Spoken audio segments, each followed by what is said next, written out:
It's the Worldwide Sports Radio Network. I don't want to lose. I want to win. I need professional help. Sports Betting Weekly. Sports Betting Weekly, sponsored by EasySportsData.com. The books use data, shouldn't you too? And this is Easy Sports Data, like the preschoolers use. EasySportsData.com. I win here and I win there. Now what? Sports Betting Weekly. I want to win. Here comes the money. Here we go. Money talk. Here comes the money. You should also check out SportsBettingLessons.com. You'll learn some old tricks because sometimes how you bet is more important than who you bet. SportsBettingLessons.com. Let's just do it. Let's meet this thing head on. You were in it to win it. Talk about an education. Sports Betting Weekly. Wow, winning. Sports Betting Weekly. Sit back and enjoy the show. Winner, chicken dinner. Welcome to Sports Betting Weekly on the Worldwide Sports Radio Network with Belly Up Sports and Belly Up Fantasy. I am second half Chaz, and as always, it's really quite simple. As many opinions on as many games as one show can handle, and we're pretty excited. We've got a pretty good show set up. We're going to talk to John from GMF Sports Consultants out of Las Vegas. Johnny D and I we had a lot of fun with him one year. We do our Bet Away weekend when we go for the AFC NFC games. Then we're going to talk to Blackhawk West. Blackhawk West is actually using one of his buddies' websites to give out his plays, and he's doing really, really well. And then, of course, if everything goes smooth, we're going to talk with Mo from the Mo Radio Show. But what we're planning on doing is this. We're going to talk to John about Thursday night football and see if he has any opinions. Now, remember, these are opinions. It's just that these three guys are very, very, very good at what they do. So then what we're going to see, because now if we talk to Wes, we're not having any action tonight. We know that. Wes does not play Thursday night football. But then before the show ends at 6 o'clock, we're going to make our weekly, we need to fill in the name of that sponsor, our weekly live action play of the week. So let's do this. Let's get John on the phone. John, let's see if we can talk with you. So it says I got to ask John to unmute. Hey, hopefully. There you are. All right, now we're live. No way. Now we've talked for a long, long time, but this is the first time you've been on Zoom with us. Yes, the first time I'm doing the Zoom with you guys, so I'm pretty excited. Like you said, we have an actually pretty good matchup. The last Thursday matchups here have kind of been a little mess, so tonight we actually get something decent to watch and put a couple of dollars on, you know? Oh, it really is amazing how poorly the Thursday night games could be when they're scheduling so far in advance. You think they would know what they were doing, but it just happens to work out that they're usually horrible games. Yeah, it's been pretty brutal, so I'm excited. I mean, what are we on? Week 10. This is probably, I think, the best matchup I think that I can remember so far. So pretty excited about this matchup. Two pretty good teams. All right, so that's what we're going to do. So here's the plan. We're going to talk to you. We're going to get your opinions on the game. Then we're going to let you go, or you can hang around. It's up to you. Then we're going to talk to Wes, and he's going to either hang around or go. I mean, we can have a party. It don't matter to me. But when we finish up the show, what we're going to do, John, is we're actually going to make a play. So you're going to tell us what you think before the game kicks off. We're going to watch like 40 minutes of the game, and before we leave the air, we're going to do a live action play. Now, sometimes the first 40 minutes doesn't do a thing. Sometimes the line moves 6-7 points on the total, 3-4 points on the side, and you know that. So we're going to ask you right now, tell us about your Thursday night football opinions. Okay, so my opinion, I kind of was going back and forth. Like I said, I think this is a pretty good, interesting matchup. Obviously, both these teams are in the AFC South there. You have the Colts, who are coming off that loss to Baltimore last week. Titans are at home. I'm not really sure if the home factor kind of really plays into anything due to the current state of, the whole COVID issue, right? So actually, I'm going to lean towards the under here. I'm going under 49 in this matchup tonight. Titans like to run the ball. They're actually 6th in the league in attempts and rushing with 30 attempts a game. Colts are 12th in the league with 28 attempts rushing.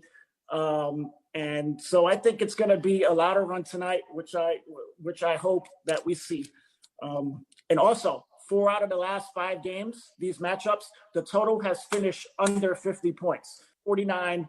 There are some 48 and a half. That's what my book has. I brought the half a point, so I'm playing the under 49 here tonight. All right, so let's ask you about that first comment you made, or the last comment you made, buying the hook. Sure. Now, Yeah. if you listen to our show and you've listened before, you know what a hook is. It's a half a point. But if you're new to sports betting, and we're hoping, one of the things that we're bringing to the sports betting world, John, is we take it with a grain of salt. We talk to guys like you. Now, this is what you do for a living. Correct. But most of us don't. Most of us, and for me, it's just the weekends. I sneak away for some MAC action occasionally. MAC action. But talk us, how often do you actually tell the book that you would rather have worse odds and give less points? Yeah, exactly. It all depends on key matchups and kind of how you feel. Obviously, for people who are just kind of jumping into this betting realm, buying the points, with the lingo, the hook is something that they have to learn. Obviously, with the spreads, there's key numbers that I would like to get to. Obviously, if it's like the 3, the 4, the 7. So if I see a line at 7.5, let's say, I'll most likely buy that down to 7. So there's key numbers that you want to get into. Here, I'm just kind of giving my shot at the under 49 here. That way we have a play at, at least a push if that comes into, so we're not kind of on that 0.5 there. Most of the time you would kind of want to stay away from buying points because as you know, that increases, your odds and overall long-term and stuff like that. But tonight I'm going to play, obviously, like I said, buying the hook here to get to 49. So. All right, so what we're going to do now is we're going to pay attention to this game as the show goes on. Yep. God bless the world of multiple monitors, because on the other side, I can do all the video shows. I could do everything I need to do, but I also could check in, because what I'm looking at is this, okay? What do I know about Phillip Rivers? I know Phillip Rivers, no matter team what he's on, they kick a lot of field goals. Oh, yeah. I know that. And I also know that Tennessee, if they're rocking and rolling, their regular season football is like playoff football. They run, they got good defense, and Derrick Henry is Derrick Henry.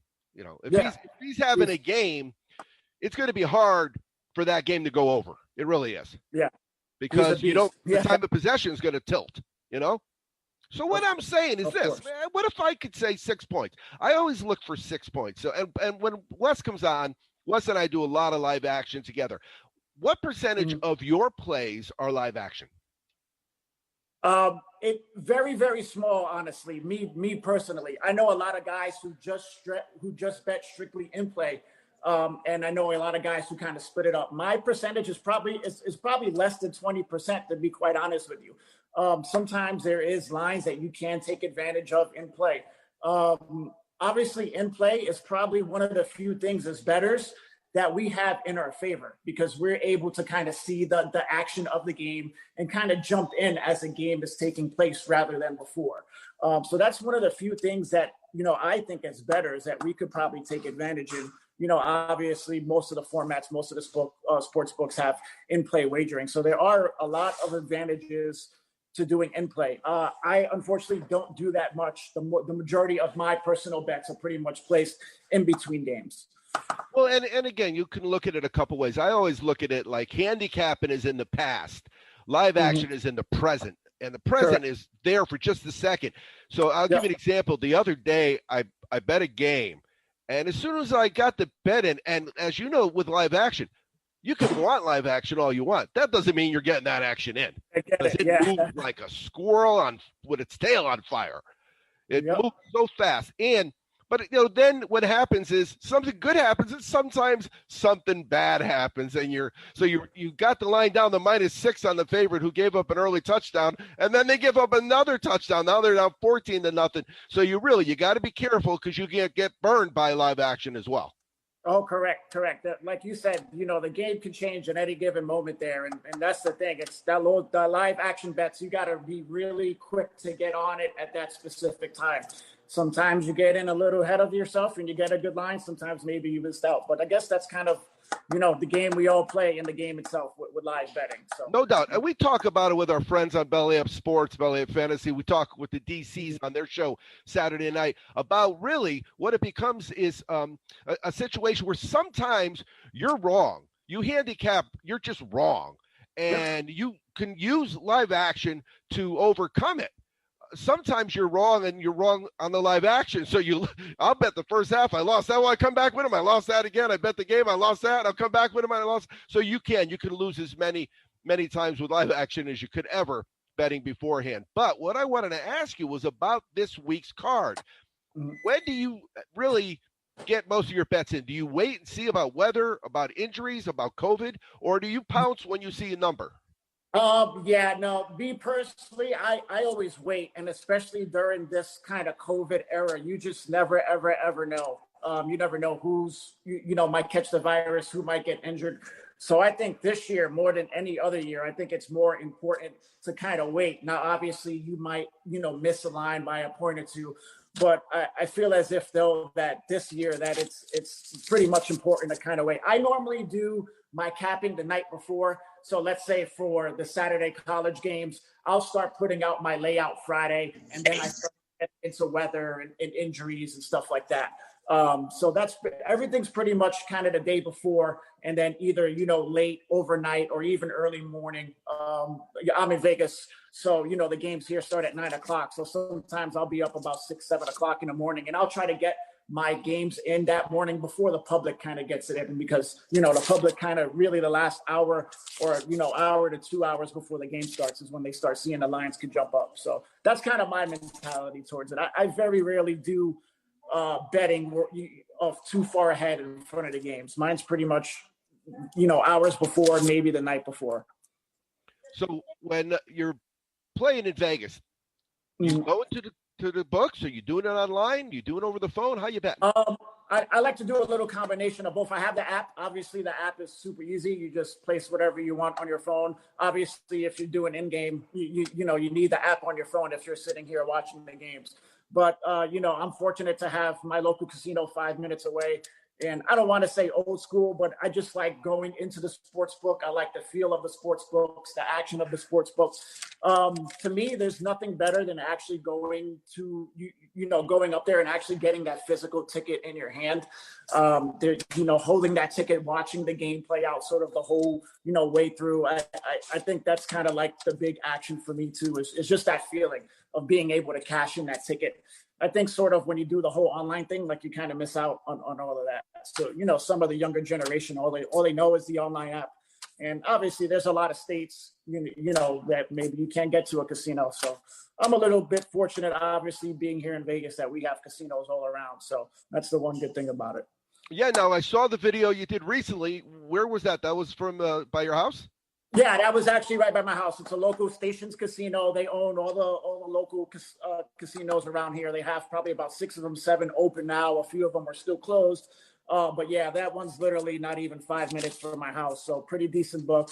The odds are decent. And so, just like everything else, you get the rewards when you bet there. You got to take advantage of those reward points and everything you can get to try to get in a little advantage over. So I tell people all the time, the first thing you do when you walk in a casino for the first time is you don't go to a table, you don't go to the sports book, you go find the counter where you sign up.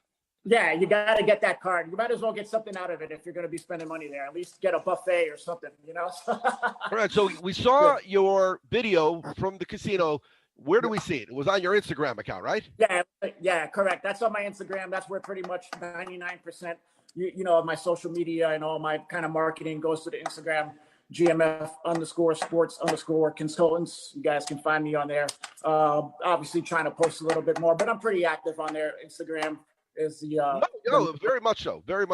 And it's interesting stuff too. What about deals now? I know you got it. Here's the thing. We haven't talked about this, but I'm a little bit of a salesman going next to Johnny Dillon. What I'm looking at is this. You got a deal going, right? Correct. I do have a deal going right now. Yep, that is correct.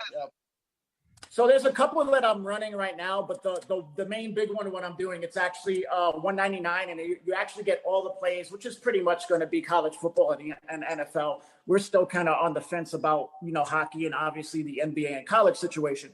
But pretty much that $199 is going to get you every single play that we do, pretty much daily action till the end of the year. So you're going to get a month and a half We do straight bets. Majority of our bets are straight bets, but during the weekends we like to mix in a combination of parlays and teasers as well to take advantage of that. So, but you're pretty much going to get every single bet that I put out for the rest of the year for $199. Here's the thing: you give me who you like.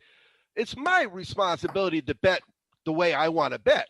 Correct. But the bottom line is, if you gave me a couple 3 in a row that hit, I'm going to start throwing your guys into some open parlays, because what an open parlay does is allows me to bet 2 of the GMF plays Saturday, and maybe I won't get it again until Monday or next Thursday, but I got a whole week to use that parlay, and that'll really get you a big bang for your buck. So my question for you is, it's $199 for everybody else. What's it going to be for our Sports Betting Weekly family? Can you do us anything better?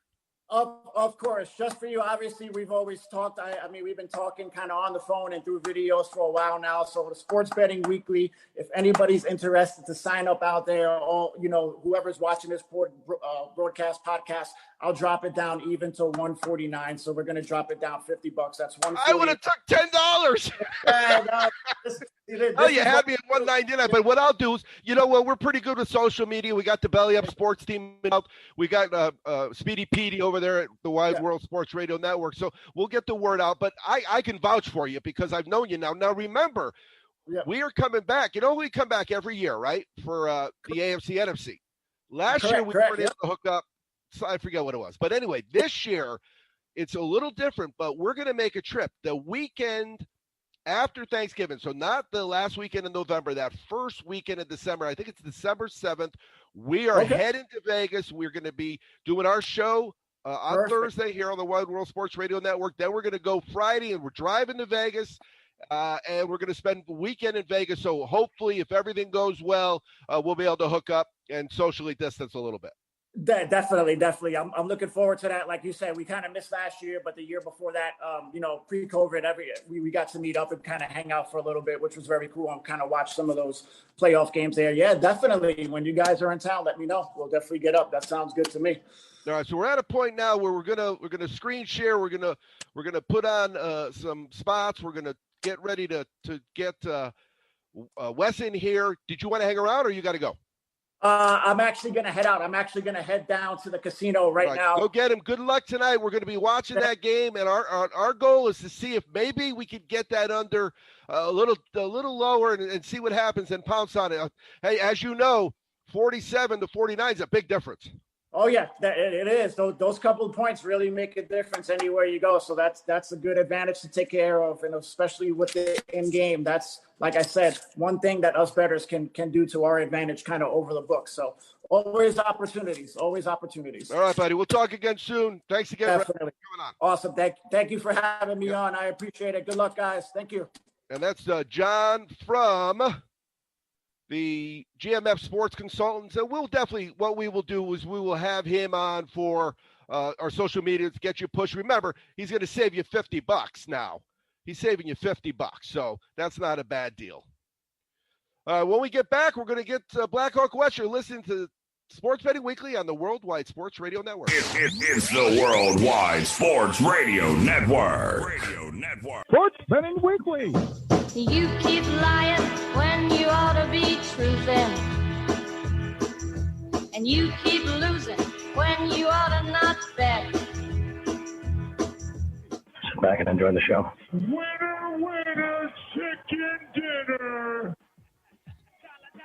Welcome back to Sports Betting Weekly. I am second half Chaz. As we wait to get Blackhawk West on, we're going to talk a little college football now. We are in a Blackout Pod contest, so if you got a chance, check out the Blackout Pod on Twitter.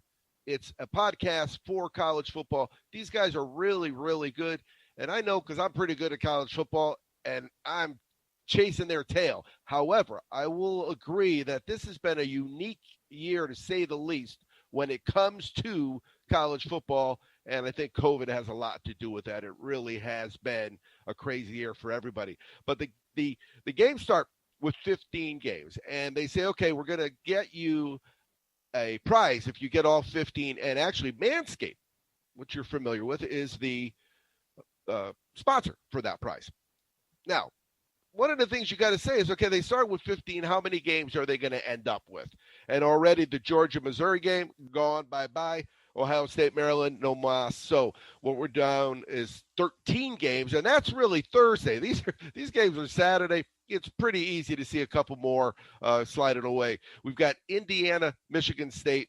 We got Miami at Virginia Tech, TCU, and West Virginia. Now, West Virginia, we're also in a contest with Prop Me, and they do a West Virginia contest every week. We also joined their contest this week for the Masters. That's an app you really have to download. If you haven't used it yet, it's Prop Me, and they do a great, great job. So what we're going to do next is we're going to check in and see if Wes is able to get through to us. And sometimes you got to go old school. Technology is great, don't get me wrong. Sometimes you got to go old school. Hello? Hey, Wes, we got you on Sports Betting Weekly the old school way. Oh, how about it? So are you able to get in? No. Kicking me out of that Zoom. I tried from both my phone and my iPad. I was in my office. I tried getting on from the computer too. So here's what we're going to do. We're going to just talk. Well, I'm here. I'm going to talk to you, and then I'm going to tell them what you said, and we're going to take care of it that way. All right, let's do it. So let me ask you a question. You have a site that you post your picks on. Yes, I do. And what is that site? It's a Discord page. It's basically it's investor driven. It's a bunch of guys that are trading options and into the stock market. And my couple rooms of that page is on the investing side of sports wagers. So it's Chicago Options Trader. It's a private room, but I'm happy to send it out to anybody. Yeah, what we'll do is, and that's the thing. We just had John. Were you able to watch John from GMF Sports Consultants? No, I couldn't see anything. Okay, so John gave us the under in the game tonight. Now, I told him we appreciate him giving us the under because we wouldn't get a play from you on this game. No, I typically like to stay away from Thursday night, Sunday night, and Monday night. I think that they can be trappy. They're hard to read team. And I prefer the traditional Sunday afternoon. In this game tonight, I would probably give you the wrong pick. Well, one of the things we did is we listened to his explanation, and what he did, he took the under, bought a half a point. So what we're going to do is we're going to sit around and we're going to do some live action, but we're going to hold off and try to do live action right before we go off the air, which should be somewhere about the end of the first quarter. So we'll see what happens with that. So last week, how did you do? Last week, college was I had a 2-3 week, and then for the NFL, I ended up being 3-2. It was a tough week. I know my son was in Vegas, and he was complaining. I said, "Guy, I go on the air on Saturday night. I give the DC guys my picks, and I ran out of L's. I had to go borrow somebody's L's. I had so many L's." Well, we went from the prior week being so many, not just underdog covers, but outright dog wins from the prior week. So that kind of made us scratch our heads, wondering who are some of these teams coming out like that. And then you look at the Giants and Tampa. I mean, that was a real head scratcher too. Well, now we just got an update. Tennessee has scored. Remember, I'm looking at live action. I don't know how they scored, but really, do we care when we're betting live action what happens, how it happens? We care what the score is. No, you're right, but there is true value there, though. If you have a 3-point favorite that now is down by 7, more than likely you're going to get a swing the other way, possibly even pick up an additional, +4 or something like that. So I think this was going off at a 1-point game, so it's essentially a pick 'em. You may have picked up 6 points just now. Well, and the one thing that I always remind people is with the way live action is, you start the game and you can bet the over or the under. You might be able to bet the first half. You can bet the side. A handful of bets, maybe a dozen bets. When live action opens up on this Colts-Tennessee game and it's still showing it's locked, it's going to have 80 to 120 different wagers you can make. Yeah, in some cases it will. If it's kind of a less popular game that not a lot of people like, some of these MAC games, they won't pop up with as much live action. But on a game like this, Thursday night primetime, you could probably find some individual team over-unders. There's probably even some player prop type live action. Right now, with Tennessee scoring, I'm not in front of the game, but I would imagine this is the first 5 minutes that they've scored. You probably just caught a real good break that if Mo was betting the under, could have waited 5 minutes and got some extra points out of the deal. Well, that was John from GMF Consultants. Mo's going to join us afterwards. Now, the other aspect is, I'm doing a show right now, holding a Zoom. I'm doing a Zoom show, holding my phone to the microphone, so I can hear you. I don't know if they can hear you, but basically we're going to continue like this until such time as you got to go, and we're done with the games we want to talk about, because I want to talk about college football.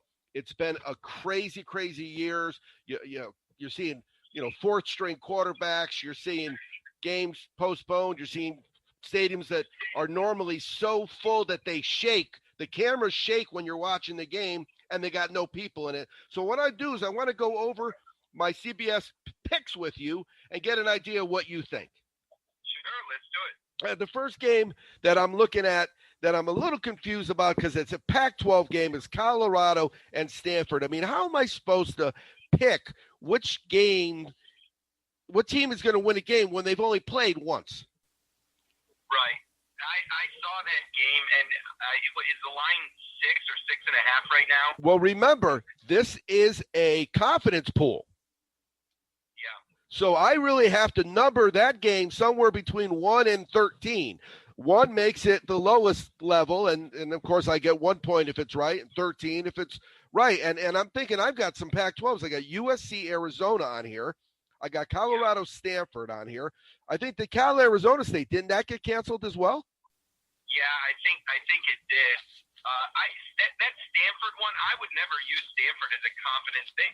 They're usually one of the teams I always look away from, because they're capable of winning by 40, but they're also comfortable to win by 4. That being said, I do like them in this spot to beat Colorado. I think that Oregon probably would have beaten anybody by 18. Forget the fact that they just did that to Stanford, but Stanford's coming off of a loss to a really good Oregon team. So Stanford in this spot's not a bad play. And I like USC too. The spread on USC is 13.5, 13, no matter, depending on where you look. I think USC is going to come out. They realized that they let a good Arizona State team hang around too long, and they had to come from behind. I think that they're going to attack early this week. USC is probably going to be a very stressless play this week. Well, in some years, you could literally take your confidence pool, you could print it out, you could write down the point spreads, and you could circle guaranteed winners. And this year, that is not the case. No, it really isn't. And it's crazy. I'm looking at, I'm a cross it off guy. I'd rather take the games and cross them off and narrow it down to a handful of games before I even break down stats and probabilities and things like that. Well, COVID did all the crossing off for me this week, because so many of these games got canceled. I'm now looking at Appalachian State and Southern Mississippi. But again, you can only bet the games that you can bet. If they take them off the board, there's not much you can do. You really want to make sure that you're playing plays that you think are going to be valuable plays and make some money. Yep. And that's it. Some of these games that are now on, it's kind of like that mentality, that approach that I took a couple weeks ago. You and I talked about is these teams that are 1-2 or 2-4. They don't stay that way. Some of these teams actually find a way to go 6-6 and get themselves into a bowl. So they're going to win somewhere. The question is it going to be today, and do they cover? So let's talk about the results. You and I don't really talk about the week before on the show very often. Usually we're talking about what's coming up, but let's talk about that Notre Dame Clemson, because I do championshipfootballs.com sells Notre Dame footballs, and so we have some Notre Dame people that are in our social media. Are they way in over their heads thinking they got a shot, or do they have a shot? Well, at this point, their body of work says they got a shot. I think that Clemson just proved that they're nowhere in the same galaxy as Alabama, and Ohio State still has some to prove. But if it was Clemson's defense that really got them beat, so I really didn't expect that. I think the world expected that Clemson's quarterback was going to be their Achilles heel, a freshman in a big game like that. I think Notre Dame's got a legitimate shot. I just really don't trust that quarterback. I think that what Notre Dame was able to do was, again, Clemson defense not playing at its best. So I really don't think Notre Dame is going to go up against Alabama or even Ohio State and do that. I don't really even see them going up against a Georgia and doing that. Yeah, there's no doubt that there's a separation at the top. Being in the top 10 does not make you close to being equal. No, it doesn't. In Notre Dame at this point, they have a clear road to the ACC championship. They just need to win the rest of their games, and none of them are incredibly. I'm not really scared if I'm Notre Dame of any of these games coming up, other than if I got to play Clemson again. But if they find their way into the playoffs, I think they got a shot at that. Who they play in the playoffs, it all depends on who gets there, because these games are getting postponed and canceled left and right. So really where that's going to be is what's going to determine their chance in the playoffs. If they play against BYU or Texas A&M, these are teams that are right there in the mix, then I think Notre Dame's got a shot. If they got to play Ohio State, Clemson again, or Bama, I'm not so sure. Well, it's really funny because at some point in time, the people that sit in a room and decide things are going to have to compare people that have played 11 times to people that played 8 and 9 times. And I'm not sure how you align that up to make a good read. They are, and then the other piece that really is going to be interesting this year is there's no true out-of-conference game. So what happens in your own division? You rough each other up. These teams know each other. They're not covering huge spreads and lighting up the scoreboard. So it's very, very different when you're playing in conference. BYU scheduled a bunch of out-of-conference games, and then they didn't really get a chance to play any of them. They've had their schedule flipped around, and so it is a very different world. And, I think we could see a 2-loss team get in. Mathematically, if a 2-loss SEC team makes its way to the SEC championship, do you keep them out of the playoffs? I don't know that you do. I can't imagine the playoffs without the SEC. Yeah, you can't argue that. Okay, so here's where we're at. We're going to get it and kind of wind down talking college football so we can slide over and talk to the guys who get paid over the table for playing on Sundays. So give us 3 plays this weekend in college football that you feel comfortable with. Yep. So in college, I got App State. I'm laying the 16 points. It's 16 and a half, depending on where you find it. I like their running game, and I think that they're going to bring enough defense to cover the 16. They're usually pretty reliable in games like this. I also have SMU. SMU's coming off of a very long bye, and they got a pretty good run attack. Their quarterback is a transfer from Texas. He's 7th-year senior at this point, but coming off of a bye, I like SMU, especially in this spot. Getting 2.5 points, it feels like a pretty good value. I'm not really sure what Tulsa has proven in order to be a 3.5 point favorite here. They really haven't played teams. They really haven't played very many teams that I would call a great win to give them this kind of spread.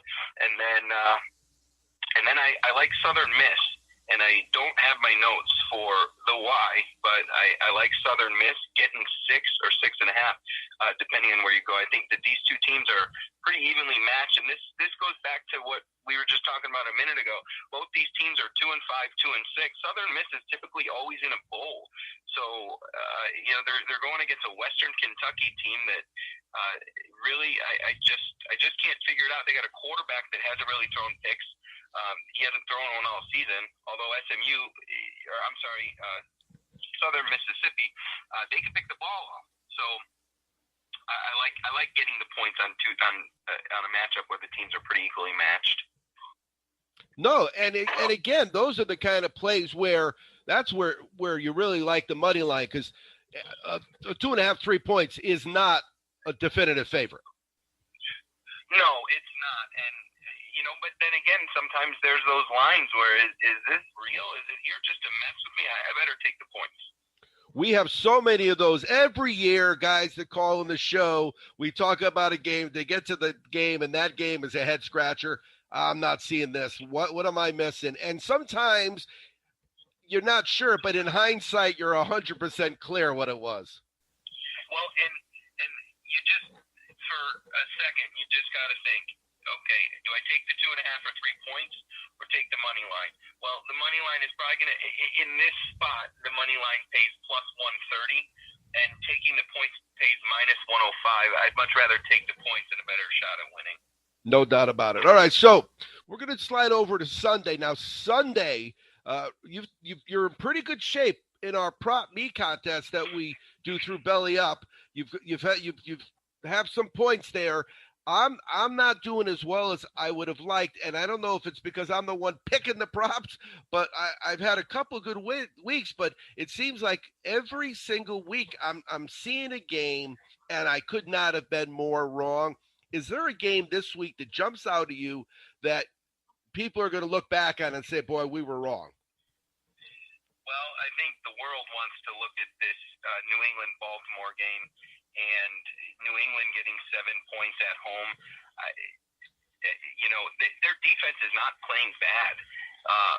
But what I'm questioning with New England is do they actually want to win? Are they smart enough to lose at this point? So I think that might be a game where everybody kind of looks at it and says, what's going on? I won't touch the Sunday, but the one really that jumps off the page at me is the Saints getting 10 points. I think that the Saints are getting those kind of points because of the performance that they're coming off of. But I think that what they just did to Tampa, I think, is a byproduct of two things. It's weird things happen on Sunday Night Football. Majority of the time, the dog either wins outright or covers. But they figured out how to beat this team. They've blown them out twice this year. So I 10 points in a game like this, and a coach that knows how to beat you. Let's talk about last year, what happened when the Niners went to New Orleans. So I love the 10 points in that game. There's not a lot of quarterbacks I trust with 10, especially against a great defense. And the other aspect of it is, this is the San Francisco team who's getting no respect for what they did last year and are battling an incredible amount of obstacles between illnesses and injuries, and yet they're still right there. And their losses, they're coming off of 2 losses in a row, and they're losing to some of the best teams in the league. I mean, they got 4 losses. I'm sorry, they got 5 losses, and the last 2 of them were against Green Bay and Seattle. Those are 2 of the top scoring offenses with 2 of the best quarterbacks in the league. But then you go back to the loss prior to that against Miami. That game, everybody thought that what just happened, the Dolphins just went and blew out San Francisco. Well, that was the start for the Dolphins of what has become a league-leading defense in sacks and turnovers since that period. They're one of the top teams defensively. So the Niners are not losing to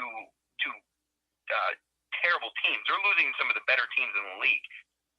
If you had the Miami defense in your fantasy league, you had to be in pretty good shape the last couple of weeks. One would think so, and you gotta love the way that they're playing. They're another one of my plays this week, and it's not because of Tua. A couple weeks ago when you and I talked, it's not because of Tua, although I think that doesn't hurt.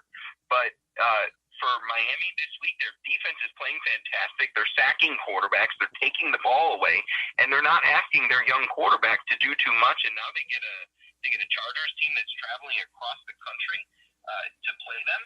And this is a Charger team that can't hold on to the lead. I got to think, if I remember somewhere I saw the Charger coach was on the hot seat.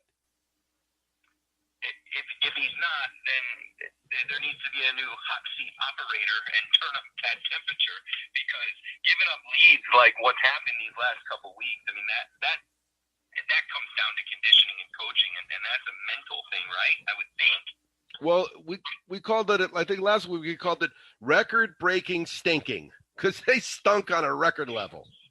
Yeah, that's exactly what it was. And then a couple weeks before, they let Denver back into a game.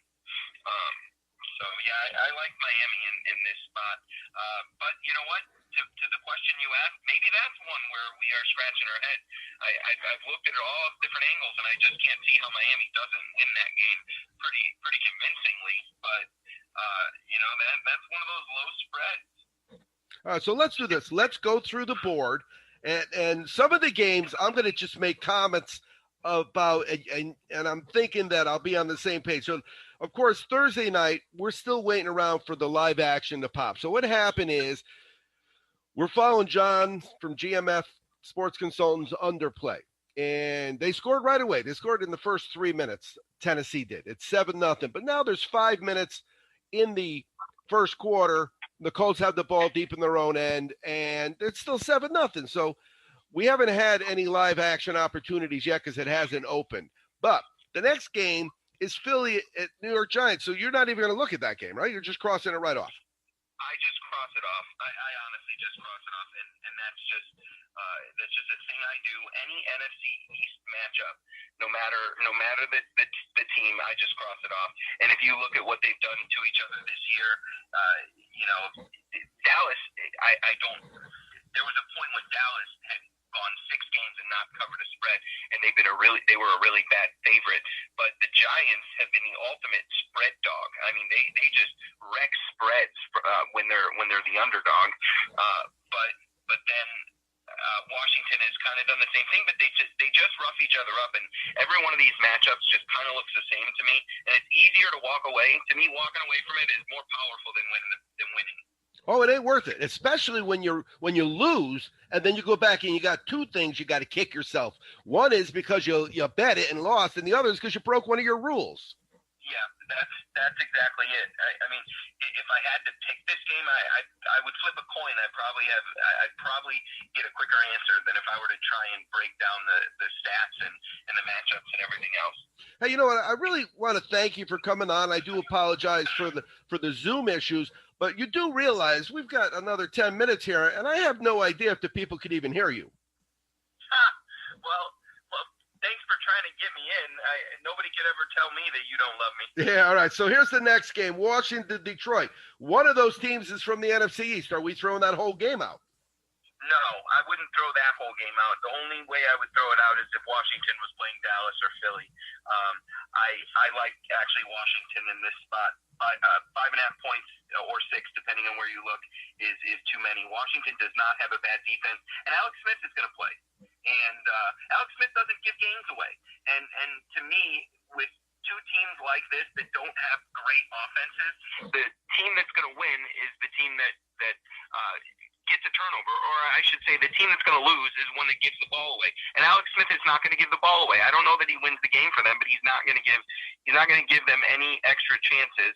And I don't know who wins, but I certainly like the points in that one. And Washington, give me the 5.5, or give me the 6, wherever you find it.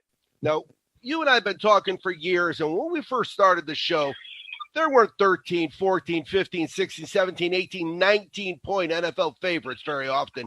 And it seems like now we have one every single week. Yeah, it does. And again, there's only a couple quarterbacks that I really would trust with those kind of points. Is Aaron Rodgers one of them? It depends on the situation. Well, they got Jacksonville coming to Green Bay. Yeah, and I would think that should be a safe place. I would think that one's pretty safe. Jacksonville doesn't. At this point, Jacksonville is going to hurt themselves more than they help themselves. I had Jacksonville last week in the 6.5, so they won for me last week, and that's about the only look I'll give them. I would think Green Bay at home, 13.5 should be pretty easy. All right, so Cleveland was sitting up top. They were looking pretty good. Now they're 5-3. They're playing Houston. They're given 3. More importantly, long term, do they got a chance to make the playoffs? Well, now their division is incredibly tough. I do love Cleveland in this spot because I think that they can run the ball really well against a defense that's not very good at stopping it. And so I like Cleveland in this spot. As far as their chances to make the playoffs, well, we got the 7 teams, and then I just saw we're talking 16 teams in the playoffs. So that creates a whole different scenario for Cleveland and fringe teams like them. So Cleveland at 5-3 is looking good to get in the playoffs.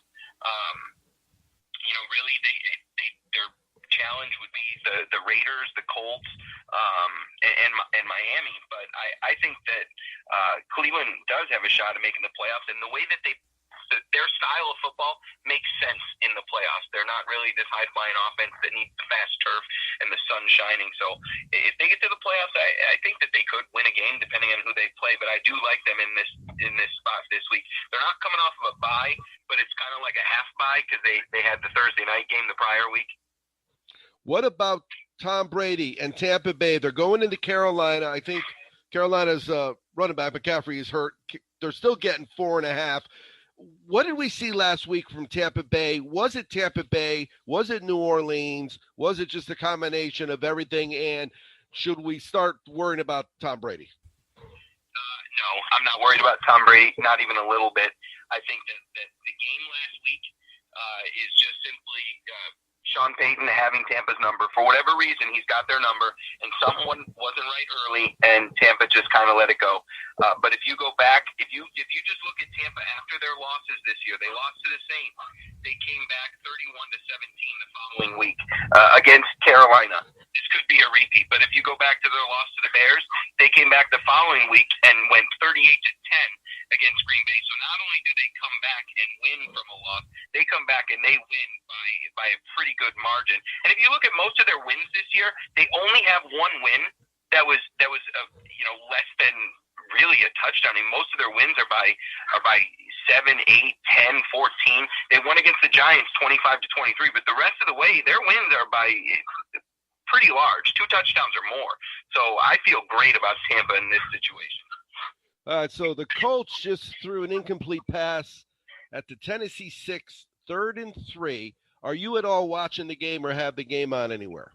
Well, I just saw what was going on. And at this point, if I were live betting because the Colts just threw that pick, I would be jumping on plus 6.5 for the first half. I think you let Tennessee do whatever it is they're going to do on the first couple plays. If they gain if they gain 3 or 4, any positive gain right here is probably going to shift the live to 7, and I would jump on the plus 7 for the first half. All right, so next game we're going to look at. You mentioned Denver with that comeback win over the Chargers. They're playing in Oakland. Is either of those teams in the West going to threaten anybody? Well, that's the thing is I think that the Raiders, I just can't figure them out because I think that they have all the pieces to beat any team. I mean, they beat the Patriots before we knew that the Patriots were not very good, but.